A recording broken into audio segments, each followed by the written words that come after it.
नाज़रीन असीं इन वक़्तु मौजूद आहियूं करमपुर भरिसां करमपुर थाणे जी हद इंडस हाईवे मीर बदन खान बिजाणी लाड़े वटि जिते जाफ़री बिरादरी पारां मूवी अब्दुर्रहमान जाफ़री जी बाज़ियाबी लाइ जेको आहे इंडस हाईवे ते धरणो आयो आहे।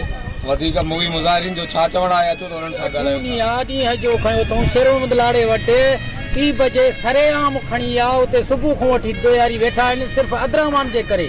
चोरनि जी बि ख़बर आहे, सरदारनि खे बि ख़बर आहे, एसपी साहब खे बि ख़बर आहे, एसएच के हदारे खे बि ख़बर आहे। को बि एक्शन न खयो अथऊं, न को कचो आहे न को घोड़ा तेवाणी सरेआम पधर ते वेठा आहिनि। कोई बि चवण लाइ को तयारु न आहे। पुलिस नालनि जी बि ख़बर आहे, सभु कंहिंखे अमीरनि खे बि नाला मिलिया आहिनि। इहे ई असांखे बि साॻा ई नाला मिलिया आहिनि। एसएच के बि साॻा ई मिलिया। असांजे हरू भरू असांखे राहण जे करे अॼु थो मोटायां सुभाणे थो वेठा कॾहिं बि हिननि जे न खणंदा पधर ते वेठा आहिनि। न को उन को चैन जो रस्तो, हर ॻाल्हि जो रस्तो आहे क्लियर वेठा आहिनि पधर ते। छा मुतालबो हाणे? असां हिते 24 कलाक हिते ई वेठा हूंदासीं, कोन खोलींदासीं रोड सां उथंदासीं जेसि ताईं असांखे अब्दुर्रहमान न मिलो तेसि ताईं न ईंदासीं। रहमान जे अगवा थियल खे 8 ॾींहं थिया आहिनि। अरबा जे ॾींहुं 1:30 बजे पौणे 2 बजे अगवा थियो आहे शेर मोहम्मद खान जे लाड़े वटि। अॼु ॾींहं ताईं पुलिस उन्हनि जे दर ते बि न वियो ऐं कुझु बि न कयईं। असां एसपी साहिब सां मिलियासीं, उनखे बि नाला मिलियल हुया। अॻ में चयईं डीएसपी साहिब सां मिलियासीं, उनखे चयो त मूंखे नाला मिलियल आहिनि। एसएचओ खे नाला मिलियल आहिनि, असांखे साॻा नाला मिलिया आहिनि। पोइ पुलिस एक्शन ई कुझु बि नथो खणे। असां मजबूरनि थी एहतजाज हिते रोड ब्लॉक कयूं।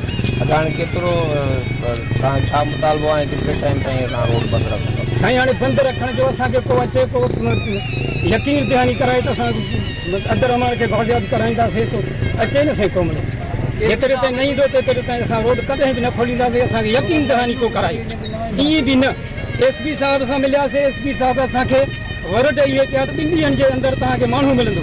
डीएसपी साहिब सां मिलियासीं, डीएसपी साहिब चयो त मां सुबुह पाण अॻुवाणी करे रेड कंदुसि, इन्हनि जा घर टाहींदुसि ऐं पट करे छॾींदा। जेके जवाबदार उनखे गिरफ़्तार कंदुसि। अॼु ॾींहं ताईं पुलिस उन्हनि जे दर ते बि न वियो आहे, कुझु बि न कयो अथई। का शइ बि कोन। असां मजबूर मूवी अब्दुर्रहमान जाफ़री जे वारसनि जो चवणो हो त असांजे नौजवान खे ॾींहं ॾिठे जो अगवा थिए 8 ॾींहं गुज़री चुका आहिनि।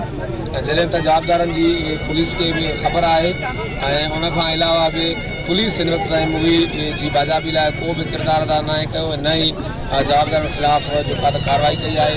मूवी मुज़ाहिरीन चेता ॾींदे चयो त जेसि ताईं असांजे नौजवान अब्दुर्रहमान जाफ़री खे बाज़ियाब न करायो वेंदो तेसि ताईं असां जेको आहे त हिन इंडस हाईवे ते धरणे खे जारी रखंदासीं।